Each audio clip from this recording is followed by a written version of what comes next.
Welcome to the fourth and final video in the new consultant training portion of the Pink Zebra Consultant Training Program. Hopefully you've completed all the homework from the first 3 videos and you're just about ready to launch your Pink Zebra business. What I want to cover today on this final video is some essential business systems that you'll need to have in place to make sure that your business is running smoothly and you're succeeding in an organized fashion from the beginning. So to begin with, let's look at what you'll need at a minimum to set yourself up for success in your office from the very beginning. You might already have some of the systems that I'll talk about in place, and if you don't, you want to make sure that you get them there as soon as possible. So I want to start out by talking about the physical location of your office, because this is a very important component to success for you, since you're going to be working from home a lot of the time. Now, this can be as simple as a corner of your dining room or your dining room table, or as extravagant as an entire room in your home that's dedicated to your home office.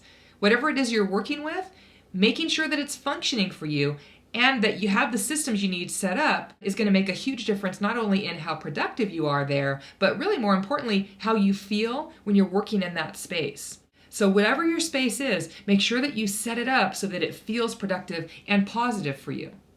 Now, I want to look at the basics of what you're going to need to set yourself up for success once you have defined that office space. This is really just a list of what I believe are the essential sort of equipment that every direct seller has to start out with.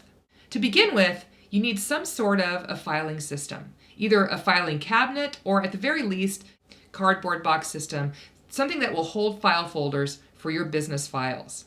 You're going to want to make sure that you have a place in this system for the files that come into play the most often in your business. And this is really just a very basic list. Your files are going to be unique to you, and you can feel free to add to any of the items that are not on this list. So let's look at your business files. First of all, you want a file for your host information, someplace where you can keep all the information for your current and previous hosts so that you know when to follow up once their parties are over. You need a file that has company information. What are you getting from your home office that you need to make sure you have access to so that you have that filed and you know where to find it? There needs to be a file, or at least one, possibly a few files, for the things you need for sponsoring brochures, any information that you share with people as you inform them about what it would be like to work for you within your business. So some files for sponsoring information. You need files for team information. When you follow up with your team as you begin to build that team, what are you going to need to have in place and to have access to so that you can support them? You'll need files for your financial information, and this is very important.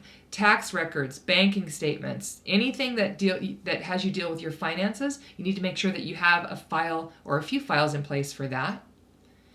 And files for forms that you use at your parties. And these are really important. I always made sure that I had files handy for every single form that I took with me to my party, the guest care card, the wish list, the things that we've already talked about and that we'll be talking about in future trainings, so that those are handy and you know that you have them available as you're heading out the door to do those parties.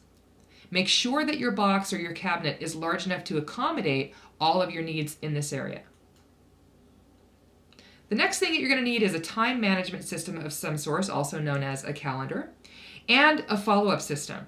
Now, I'm going to be talking about your calendar system in more detail in just a second, and we're going to be covering a complete follow-up system in future trainings. For now, just make sure that you have a place to keep contact information for everybody with whom you're going to need to follow up. That includes hosts, potential recruit leads, anybody that you know you're going to want to follow up with or that you've said you will follow up with, because you need to know how to access that information. And you need a way to remind yourself to actually follow up, like a reminder on your calendar.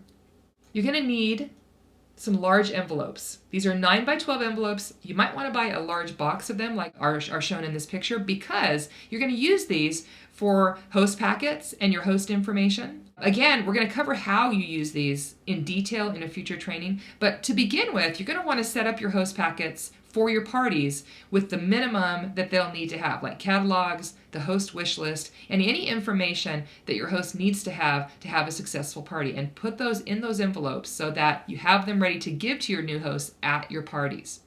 You're also going to want to use these envelopes to create your own host envelope for each new host that you book. So you have a place to keep all the information pertaining to her party, and it's all secure and in one place so that you know where to find it. Now that you've got your office set up, let's talk briefly about your calendar. We did talk about this during video number 1, and I encouraged you to get this system set up before you booked your 2-week launch, so you should already have this in place. The key to a successful scheduling program or calendar is maintenance and making sure that it's reminding you to show up, follow up, and complete things in a timely fashion. Without that, your calendar won't support you.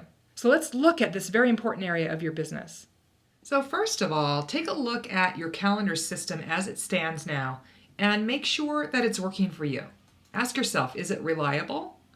Does it remind you of everything that you need to do 100% of the time? The follow-up work, the calls you need to make, all those things. And is it easy for you to maintain? And if not all these things are in place for you and you don't feel like your calendar is necessarily working for you, it may be time to take a look at your current system and either fix what's not working or consider switching to a different system that will support you. If you're still using a paper calendar and you do everything else in your life electronically, for instance, it might be time to, bite the bullet, step up to an electronic calendar using a smartphone and use those to sync with an online calendar like Outlook or iCal or Google Calendar.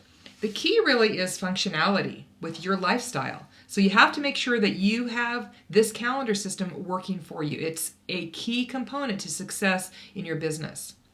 Also, I recommend that you take the time at the beginning of every month to add all of those business requirements that you have to your calendar and then review those at the beginning of every week and then again at the beginning of every day. The truth is, the more organized your time is, the more efficiently and smoothly your business is going to run. So let's take a look at your call to actions for this 4th and final video. I think these are probably pretty obvious today. First of all, you want to make sure that you get your office system set up. Choose that physical office space that you're going to use for your home office and then set up all of those items that I covered in this training. And then secondly, make sure that your calendar is set up and working efficiently and reliably for you. And if the one you're using isn't working, consider switching to one that fits more fully into your life and business. I'll be talking with you more about your schedule and maintaining the balance in your life in a future video, so you can look forward to that. So that wraps up the new consultant training portion of your Pink Zebra consultant training program. If you've diligently worked through all the homework in these 4 videos and you've done those call to action homework assignments, you should be feeling pretty confident about starting your Pink Zebra business. My goal is that you now have the tools that you need to, on a very basic level, work with your host, connect with your guests, and begin to get the booking and sponsoring and sales results that you want from those initial parties.